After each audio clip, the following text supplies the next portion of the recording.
Well, hey there, and welcome back to Heimler's History. In this video, we're looking at another one of your required Supreme Court cases in the AP government curriculum, and that means it's time to look at McCulloch versus Maryland. So if you're ready to get them brain cows milked supremacy style, then let's get to it. Okay, first let's get the facts of the case. In 1816, Congress chartered the Second Bank of the United States, which, in case you can't discern from the name, was a federal bank. Furthermore, this federal bank attempted to establish branches in several states, including Baltimore, Maryland, to which the Maryland legislature said, "Big mistake!" So Maryland was not too pleased to have this branch of the federal bank in its borders, and so the state legislature passed a law saying that any bank in Maryland which was not officially chartered by Maryland would be subject to a $15,000 a year tax, which, when being adjusted for inflation, is roughly a metric buttload of money. So the cashier of the Baltimore branch of the National Bank could see the injustice in this tax and refused to pay it, and the case went all the way up to the Supreme Court. So now let's have a look at the constitutional principle at stake in this case. Maryland argued that the establishment of a national bank was unconstitutional because nowhere in Article 1, Section 8 did it say that Congress had the power to create a bank, and on that count, they were right. It doesn't say anything about that. But McCulloch's lawyers argued that the bank was constitutional on account of the necessary and proper clause, which was explicitly stated in Article 1, Section 8, and it says this: "The Congress shall have power to make all laws which shall be necessary and proper for carrying into execution the foregoing powers and all other powers vested by this Constitution in the government of the United States or in any department or officer thereof." In other words, Congress is given explicit powers in Article 1, Section 8, like the power to declare war or regulate interstate commerce, for example, and the necessary and proper clause gives Congress the power to create other laws which are not explicitly named in Article 1, Section 8, but that need to be passed in order that the explicit powers can be upheld. If you want a term for those kinds of non-explicit powers, and I know you do, these are called implied powers. The powers are not named, but they are implied. So what was the decision? Well, it doesn't appear that there was much of a fight over this one, since the decision was unanimous in favor of McCulloch. Chief Justice John Marshall argued in his decision that the bank was in fact constitutional on account of the authority of the necessary and proper clause. And he said it this way: "We think that the sound construction of the Constitution must allow to the national legislature that discretion with respect to the means by which the powers it confers are to be carried into execution, which will enable that body to perform the high duties assigned to it in the manner most beneficial to the people. Let the end be legitimate. Let it be within the scope of the Constitution, and all means which are appropriate, which are plainly adapted to that end, which are not prohibited but consist with the letter and the spirit of the Constitution,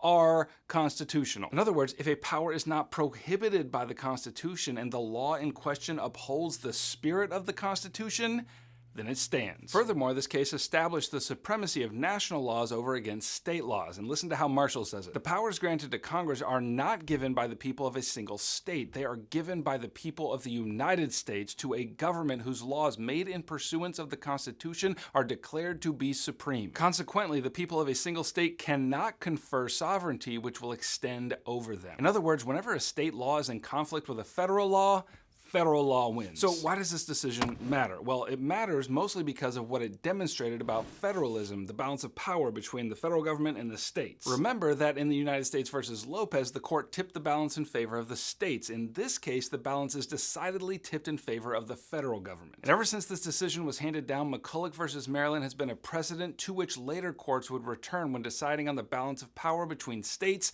and the federal government. Okay, that's what you need to know about McCulloch versus Maryland for AP Government. Here's a playlist right over here for all the other required cases in case you're into that kind of thing. And if you want help getting an A in your class and a 5 on your exam in May, then you can click right here and grab my review packet. So go ahead and subscribe if you're not already, and I will see you in the next one. Heimler out.